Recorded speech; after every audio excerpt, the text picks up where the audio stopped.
So we rented a car for the last 6 weeks or so, and we've been enjoying having independence and freedom. It's this beauty right here, this Chevy Sail. She's a monster. So driving in Ecuador is kind of interesting because I always say it's more of a negotiation than anything else. At this intersection, there's no power right now. There is a police officer guiding traffic, but you still find people just pulling in, and as long as you pull in slowly, you can cut other people off. And the real magic to cutting people off is rolling down your window and sticking your arm out like this. Once you do this, they can't say no to you. They have to let you in.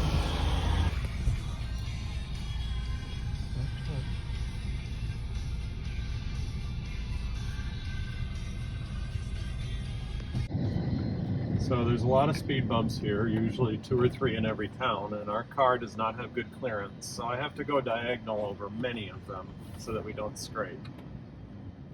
Driving in Ecuador is insane because sometimes there's just a lane missing on the side of the road, or unmarked speed bumps, or a 12-inch drop in the pavement that you don't see, or a manhole that's missing.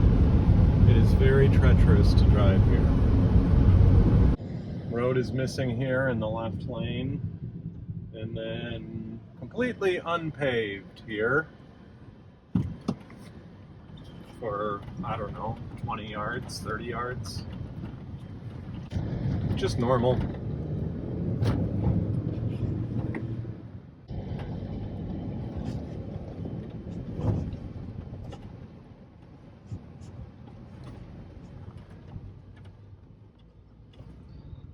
Based on some feedback that or reviews we saw on Facebook, we decided to get a dash cam before we came for if we drove a car. And this was because we're told that, one, if you get in an accident, you have to resolve the claim about whose fault it is before you're allowed to leave, otherwise you go to prison. And secondly, we were also told that in some cases, police officers or traffic control officers will pull you over and try to issue a citation for no reason just because they think they can get a bribe. And so if you have a dash cam, you might be able to just point to it and say, well, we can go to the video if you'd like, and they might give up. So we're coming up on a roundabout, and here in Quito, roundabouts are very different than in Minnesota. There's quite a few of them in the city, and traffic gets kind of crazy. If you look, there's actually a green light here that limits traffic onto it, and then many roundabouts also have lights in the roundabout. And on the other side, if we were exiting, there's an exit light where once you're in the roundabout, you're not allowed out until the light turns green. Most of the lights seem to be for pedestrian traffic, but there's also a trend here in Ecuador that if you want to make a turn, you should be in the exact opposite lane from the turn you want. So oftentimes we have people cutting across 3 or 4 lanes of traffic abruptly to make a turn. Like this person? Like this person here. Of course they would be on the inside lane right up until the time they turn. Notice how I'm making my way over sooner. He's doing, I'm just staying in my lane. Keep following the curvature. Oh, the silver. Yeah, I think they're cutting me off. Yeah, well, they're doing it in a very slow way. Mm-hmm.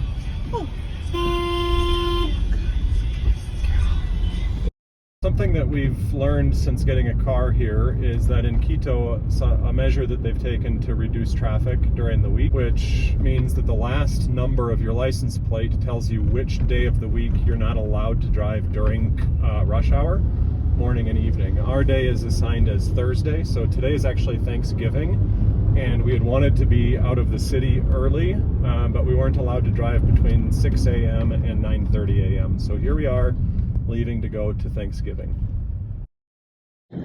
Something that we noticed when we first came is there seemed to be a lot of police cars with flashing red and blue lights, but then as we took closer notice, we realized it's just regular cars driving on the street, and sometimes they're a lot flashier than that with interesting different types of almost neon strip lighting along the vehicles, which seems to be perfectly fine here and I think would be illegal in the United States.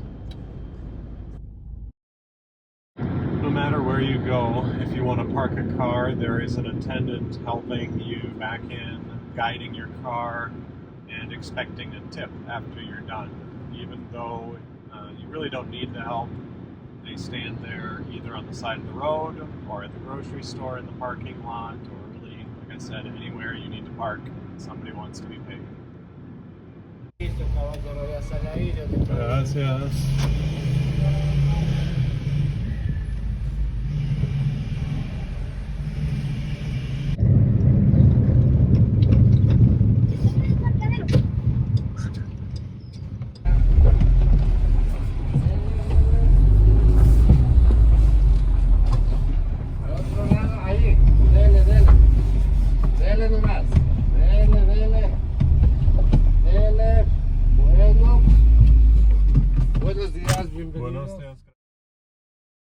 Driving in the mountains here in Ecuador has also been pretty different. Of course, we don't have many in Minnesota, but even if you do go out to the mountains out west in the United States, the conditions are quite different. In the mountains here, people will pass on curves, and spontaneously, out of 2 lanes of traffic, you might form 3 or 4 as needed so that everybody can safely get through. In some ways, this is kind of refreshing because people do what they need to make it work, and in other ways it's just absolutely insane and sometimes makes us question whether or not we really ought to be driving while we're here.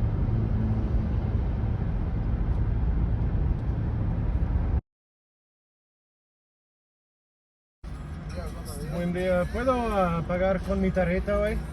¿Sí? ¿Ya? Ok. Lleno con extra, por favor. Sí. There aren't as many gas stations here in Ecuador. They're fairly few and far between, and they're significantly different than in the United States. There is no single gas station where you pump your own gas. They are all full service, which is included in the price. No tip expected. That's kind of nice, but if you want to use the bathroom at a gas station, usually you have to buy toilet paper or pay for the facilities, anywhere between 10 and 25 cents per use. The convenience stores are nice. You can get the same sorts of snacks and things that you get in the States, and oftentimes you can also buy locally homemade snacks and treats. There's a lot of motorcycles here in Ecuador, partially because they can sneak in and out of traffic, weaving between cars. And I think also because there's either this actual law or unwritten understanding that they don't have to obey the law. I heard from a taxi driver that they're all crazy drivers on motorcycles, and that if you get in a crash with a motorcycle, the car is automatically the one who's in the wrong and pays the fine. So we've seen as many as 5 people, 2 adults and 3 children, including an infant, on a motorcycle, none of whom were wearing a helmet. We also have seen people on motorcycles carrying fairly large things, like from the store, mattresses and bedding and groceries and things like that. Down at the beach, they have a lot of tuk-tuk moto taxis, and it's pretty crazy because you can fit 2 or 3 wide on each lane, and they take advantage of all of the space.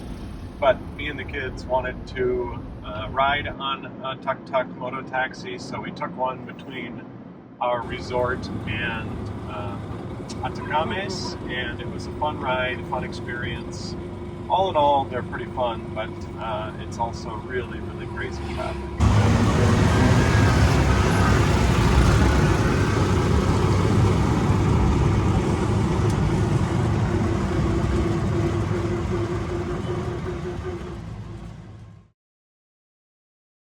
One of the more interesting things that we've noticed is that if there's a speed bump, even on a freeway, there's likely somebody in the middle of the road selling snacks or selling different merchandise. Something that Levi has commented about is that you don't actually ever have to go to a store to buy everything you need. You just have to stop on the side of the road and you can buy it.